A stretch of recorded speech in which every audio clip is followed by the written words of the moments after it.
বন্ধুরা নমস্কার। আজকে অলৌকিক স্টোরির প্রথম ঘটনা যার পাঠ করছি তার নাম সুপর্ণা। লিখছে হাই শৈলীদি, আমি সুপর্ণা দত্তপুকুর থেকে ঘটনা লিখছি। এর আগে আমি একটি ঘটনা পাঠিয়েছিলাম, তুমি পাঠ করেছিলে, খুবই ভালো লেগেছিল, তাই আমি আরও একটি ঘটনা লিখছি। আশা করি এটাও তুমি পাঠ করবে। এই ঘটনাটি আমি আমার ছোট মেয়ের জন্য লিখছি, কারণ আমার মেয়ে বড়ই ঘটনা শুনতে ভালোবাসে। এই ঘটনাটি আমি লিখছি আমার মেয়ে মতো অলৌকিক জনের সমস্ত শ্রোতারা যারা বড় ঘটনা শুনতে ভালোবাসে তাদের জন্য। আমার মেয়ে এত ভালোবাসে ঘটনাগুলো শুনতে, কি বলবো দিদি। কি জানো দিদি, অলৌকিক ঘটনা তো মানুষের জীবনে ঘটে যাওয়া, তাই এইসব ঘটনা সবসময় বড় হয় না। তোমার চ্যানেলে যখনই কোনো বড় ঘটনা আসে তখন আমার মেয়ে আমাকে বলে যে মা আজকে বড় ঘটনা এসেছে। যাই হোক, এখন ঘটনাটা বলি। এই ঘটনাটি একটি আম বাগানকে নিয়ে। আগে আমি বলি আম বাগান সম্বন্ধে। আমার বাপের বাড়ি হাবড়ায়। হাবড়া স্টেশন থেকে বাড়ি 5 মিনিট। এই আম বাগানটি কয়েক বিঘা জমির ওপরে। হাবড়া থেকে আমাদের বাড়ি যে আসবো সেটা পুরো মেন রোড। প্রথমে মেন রোড, তারপর সরু গলির ভেতর আমার বাড়ি। আমার বাড়ি প্রায় 1 হাত থেকে শুরু হচ্ছে বাগান।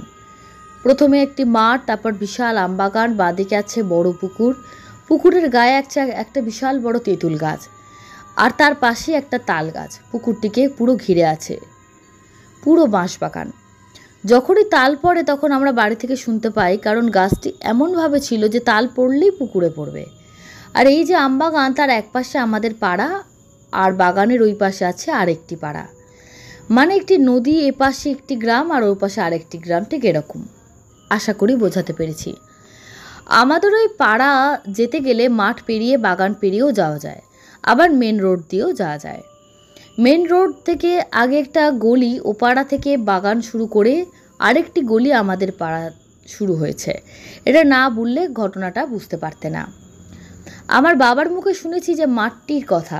সেই মাঠটি আগে ভুট্টা ক্ষেত ছিল, পরে এই মাঠ হয়েছে।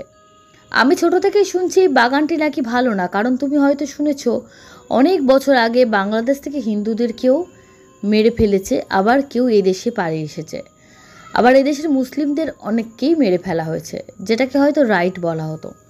কারণ এই সময় আমার বাবা, ঠাকুমা আর জেঠুর মুখ থেকেই ঘটনাগুলো শুনেছে। এই বাগানটি ছিল একটি মুসলিমের, পরে অন্যদের হাতে হস্তান্তর হয়েছে।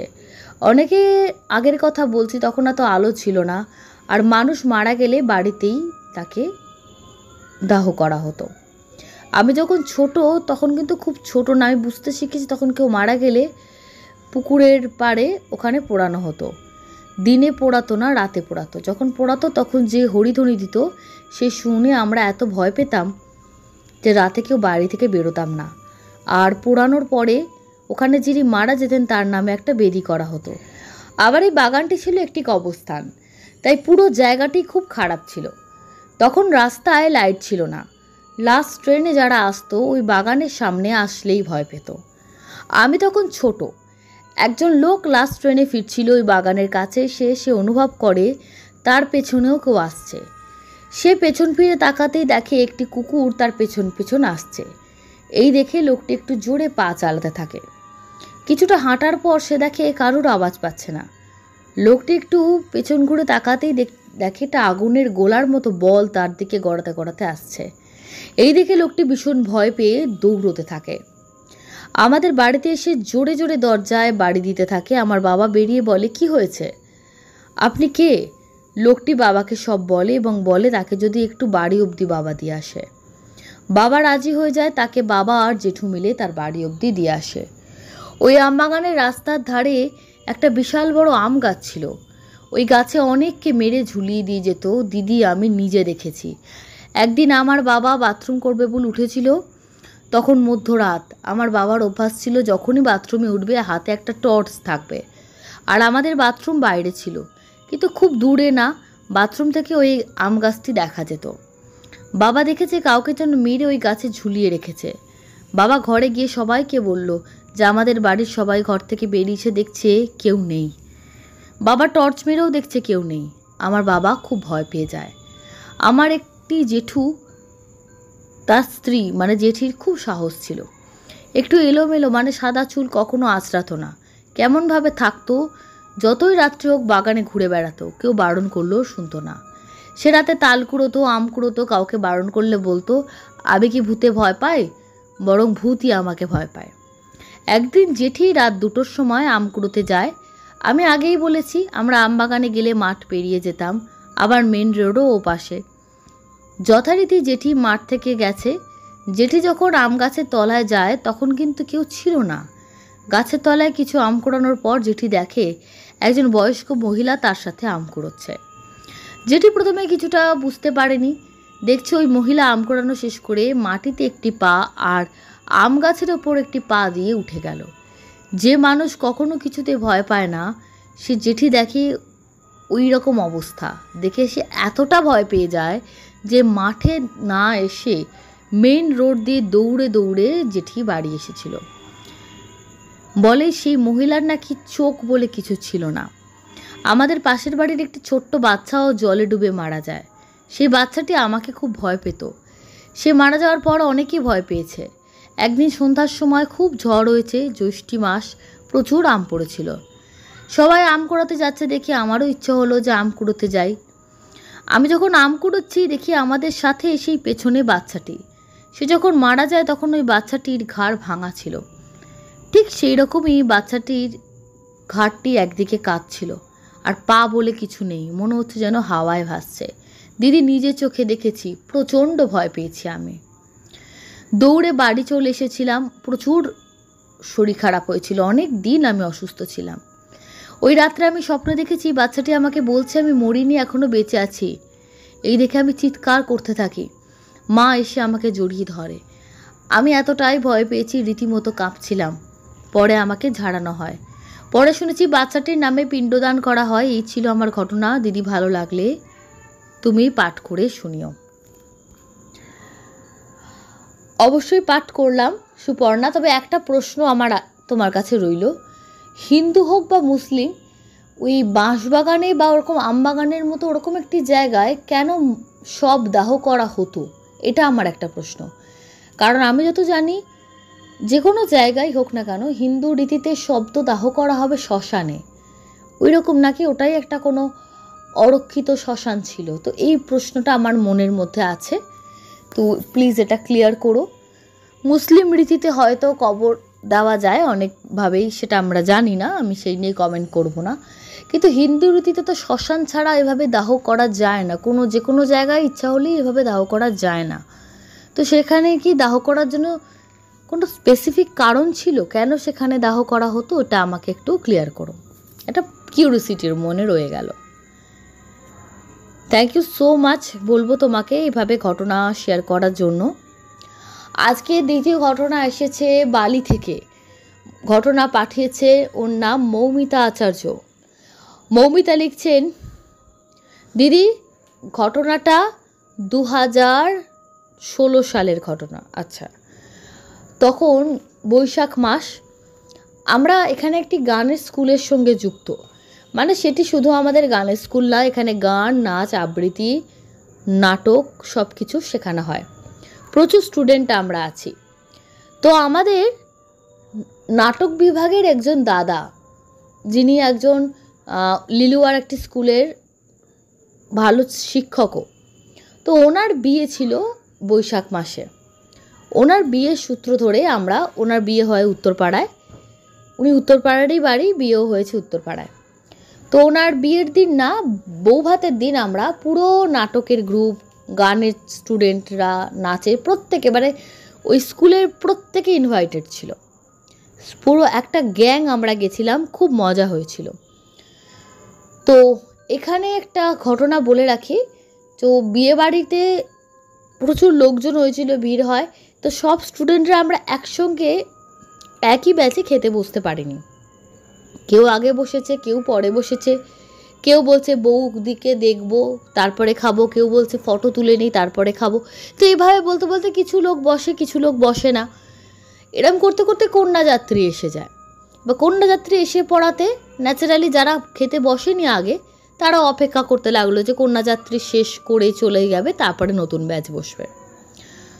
তো তাতে কোনো অসুবিধা ছিল না, বালি উত্তরপাড়া খুবই কাছাকাছি, আস্তে আস্তে বাড়ি ফিরবে। তো লাস্ট ব্যাচে যারা একদম, যে দাদার বিয়ে, সেই দাদার খুব কাছের বন্ধু, মানে নাটকের স্কুলের খুবই কাছের বন্ধু, তারা বলেছিল যে না, আমরা একদম ওর সঙ্গেই বসবো। তার সঙ্গেই তার পরিবারে তার স্ত্রী, নতুন স্ত্রী আর কি, যিনি বউ এসেছেন, বৌদি, মা বাবা, তার বোন, তাদের সঙ্গেই বসে 4-5 জন। বাকিদের যখন খাওয়া দাওয়া হয়ে গেছিলো, আস্তে আস্তে সবাই বলে একসঙ্গে ফিরে লাভ নেই, একটা গ্রুপ করে করে বালিতে ফেরত যাওয়া হোক। তো গাড়ি করে করে একটা গাড়ি ঠিক করা হয়েছিল, সে গাড়িটা একদল করে করে নামিয়ে নিচ্ছিল, আবার একদলকে গিয়ে তুলতে যাচ্ছিল। এভাবেই ওরা অনেকজন যেহেতু গেছে, এভাবেই ওরা গেছিলো, এভাবেই ফিরছিল। তো লাস্ট যে গ্রুপ, তারা মাত্র হাতে গোনা 4 জন ছিল। তো 4 জন বললো আমাদের জন্য আর ড্রাইভার দাদাকে আসতে হবে না, ড্রাইভার দাদার ডিনারও হয়ে গেছে, আমরা এই উত্তরপাড়া থেকে বালি একটা মেন লাইন, ট্রেন লাইন বরাবর আমরা হাঁটতে হাঁটতে পৌঁছে যাব। এমনি গরমকাল, কোনো ব্যাপার না, প্রচুর লোক চতুর্দিকে, বেশ ভালোই লাগবে। তো এটা শুনে সবাই বললো যে এইভাবে ট্রেন লাইনের ওপর দিয়ে আসবে, কেন অনেক রাত হয়ে গেছে, তখন কিন্তু পাবলিক ভেহিকেল সব বন্ধ, টোটো অটো কিচ্ছু আর নেই, তখন অনেক রাত হয়ে গেছে, গরমকাল হলেও পাবলিক ভেহিকেল কেউ নেই, আর গাড়ি ওরা বলছে আর আসার দরকার নেই, আমরা 4 জন আমরা ঠিক চলে যাব। তো তখন প্রায় 12:30 1টা বাজে, 1টা বেজে গেছে। এই সময় 4 জন, 4 জনের মধ্যে ছিল 2 জন ছেলে 2 জন মেয়ে। তো এই 2 জন মেয়ের মধ্যে যিনি ঘটনাটি পাঠিয়েছেন তিনিও কিন্তু ছিলেন। বলছেন প্রথমে তো খুব মজা হচ্ছিল, গরমকালে সবাই সেজে গুজে, কি খাওয়া হলো, কে কি সাজলো, কে কি করলো, আনন্দ করতে করতে ফিরছি। কিন্তু রেল লাইনের ধার দিয়ে দিয়ে যখন কিছুটা যাপা খোয়ার মধ্যে একেতে ভালো জুতো পরে হাঁটতে খুবই অসুবিধা হচ্ছিল, সাইড দিয়ে দিয়ে আমরা যাচ্ছিলাম। কিন্তু তারপরও যখন কেমন একটা আনক্যানি ফিল হচ্ছিল, নানা রকম চিন্তা ভাবনা মাথায় আসছিল। যে লাইনটার পাশ দিয়ে আমরা যাচ্ছিলাম, ওই লাইনটায় সাধারণত ট্রেন যায় না। আগে আগে দেখতাম মালগাড়ি দাঁড়িয়ে থাকতো, মালগাড়ি যদি না থাকে কোনো ট্রেন চট করে ওই লাইনটায় যায় না, লাইনটা একদম মানে ওভাবেই পড়ে আছে। ওখান দিয়ে প্রচুর লোক যাতায়াত করে এবং ওভারব্রিজও ইউজ করে না, ওই লাইনটার ওপর পা দিয়ে লোকে এদিক ওদিক লাফিয়ে পারাপার করে, যেটা সম্পূর্ণ বেআইনি, কিন্তু তাড়াহুড়োতে লোকেরা তাই করে। তো ওই পাশ দিয়ে দিয়ে যখন ওরা অনেকটা চলে আসছে, তো বালি আর উত্তরপাড়ার মাঝখানে একটা জায়গা এলো, মানে ওরা হাঁটতে, ওরা ওই দিক দিয়ে কোনোদিন আসেনি। ওদের 4 জনের মধ্যে একজন দাদা, তার নাম সৌভিক দা, তিনি ওই রাস্তাটায় এর আগে সাইকেল নিয়ে গেছেন, তাও দিনের বেলায় অনেকজন মিলে। তো রাস্তাটাও নিচে নেন, হাতে টর্চও ছিল, মোবাইলও আছে, কোনো অসুবিধা নেই। তো ঝিলের মতো একটা জায়গা আসে, লম্বা মানে সুবিস্তৃত ঝিল।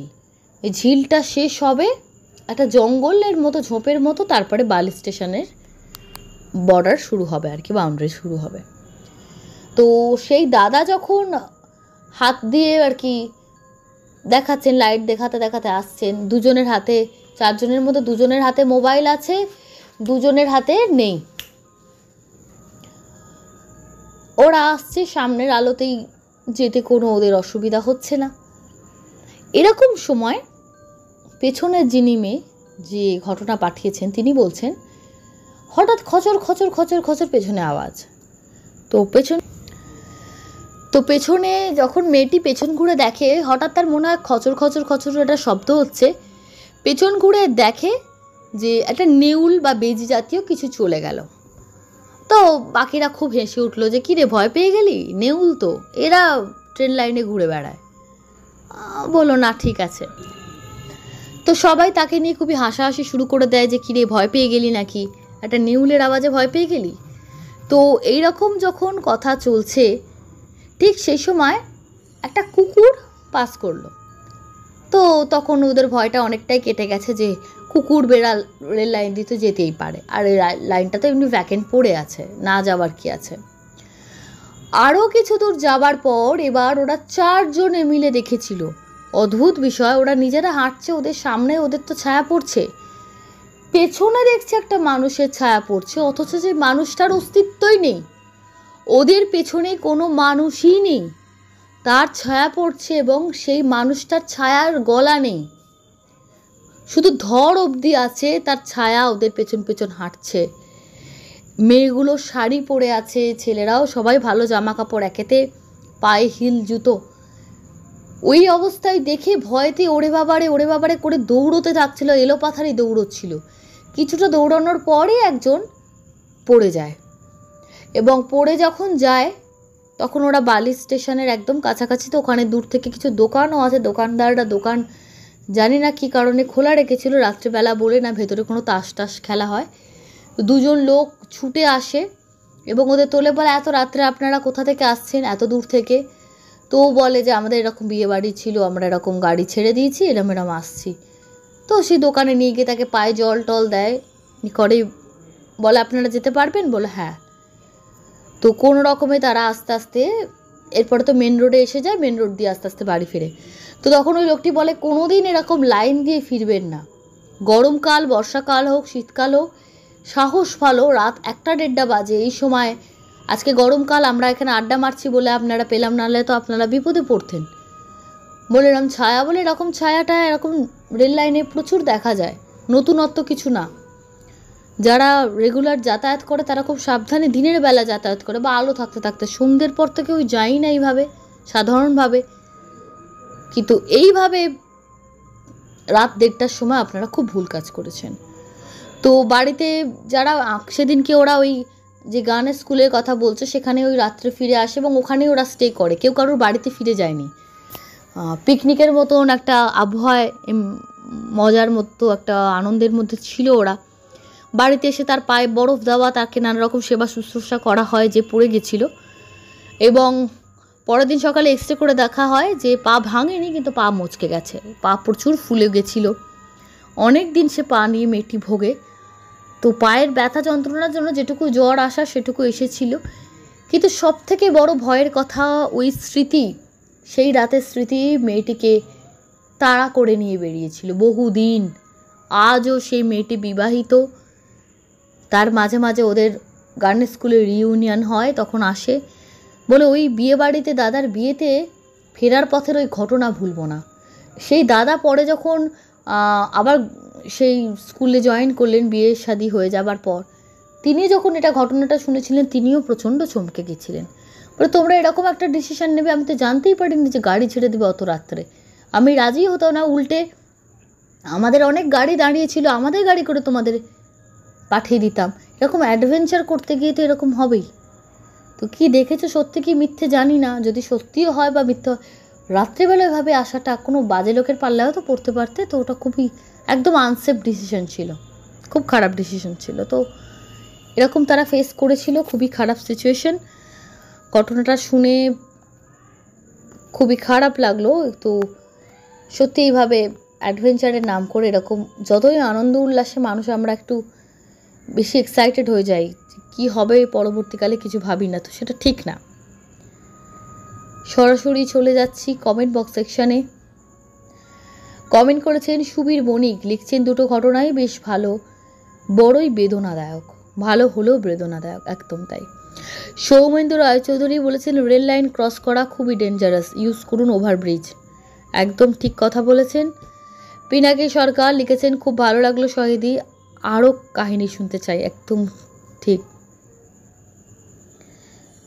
দীপিকা মণ্ডল আচ্ছা কমেন্ট করেছেন দেবশ্রী কোলে, আমিও শায়রাপুলিতে থাকি, রাজমঠের পাশে আমাদের বাড়ি। আচ্ছা। এসকে দেবরয় লিখেছেন চ্যানেলে, আচ্ছা এটা উনি অনেক পুরনো একটা ঘটনায় কমেন্ট করেছেন। আচ্ছা। সুখেন্দু চট্টোপাধ্যায় লিখেছেন দারুণ লাগলো। প্রাতনু ব্যানার্জি লিখেছেন এক্সিলেন্ট। উর্বশী বসাক লিখেছেন খুবই মর্মান্তিক দুটো ঘটনা, মনটা একদম ভারাক্রান্ত হয়ে গেল। Get well soon Saheli, thank you so much. Prabha Kutighat লিখেছেন দুটো ঘটনাই খুবই মর্মান্তিক। অমিত ভট্টাচার্য লিখেছেন নাইস সহেলি। দোলা মুখার্জি লিখেছেন দুটো ঘটনায় খুবই কষ্ট লাগলো, ভগবানের কাছে প্রার্থনা করি যেন এই ধরনের দুঃখের ঘটনা আর যেন শুনতে না হয়। সরস্বতী হালদার একে একে লিখেছেন নাইস দিদি। শুভদীপ গুহ লিখেছেন প্রথম ঘটনাটি ভয়ের থেকে বেশি শিক্ষামূলক। বলতে বাধ্য হচ্ছি যে যত দিন যাচ্ছে গৌরাঙ্গর মাই এই পৃথিবী ছাড়ছে না ততদিন যেন গৌরাঙ্গর আত্মা মুক্তি না পায়, এটাই ওর প্রায়শ্চিত্ত হবে। লাবণ্য লিখেছেন, এটা তো আমাদের প্লেস, আমি এখানেই থাকি। আচ্ছা, উনি হয়তো শেওড়াফুলি সম্পর্কে লিখেছেন। সুদেষ্ণা সিংহ রয় লিখেছেন, দুটো ঘটনায় দুঃখে ছিল। উজ্জ্বল ঘোষ লিখেছেন, দুটো ঘটনায় খুবই মর্মান্তিক। মানস মজুমদার লিখেছেন, পাশেই রয়েছে নিস্তারিণী কালী টেম্পল, দেবীর কৃপায় সব বিপদ নাশ হবে। অমিতাভ চন্দ্র লিখেছেন, গল্প বলার ক্ষমতা সবার থাকে না, আপনি সেক্ষেত্রে অসাধারণ। Thank you so much. Amita Thakur লিখেছে, দুটো ঘটনাই ভালো লাগলো। রুবি ব্যানার্জি লিখেছেন, খুবই ভালো লাগলো দুটো ঘটনা। ইউজার ES7GU6HJSD লিখেছেন, তোমার ঘটনা সত্যি খুবই ভালো লাগলো, আমি নাম Manidipa Roy. Thank you so much. আরও কমেন্ট করেছেন যারা, ঋতুরাজ রয়, কৃষ্ণা মণ্ডল, অর্পণ রয়, Shayan Banerjee, Ashis Kole, Debabrata Das, Damini Pal, Alok Rana. Thank you so much. আপনাদের সবাইকে ধন্যবাদ, এভাবেই সঙ্গে থাকুন।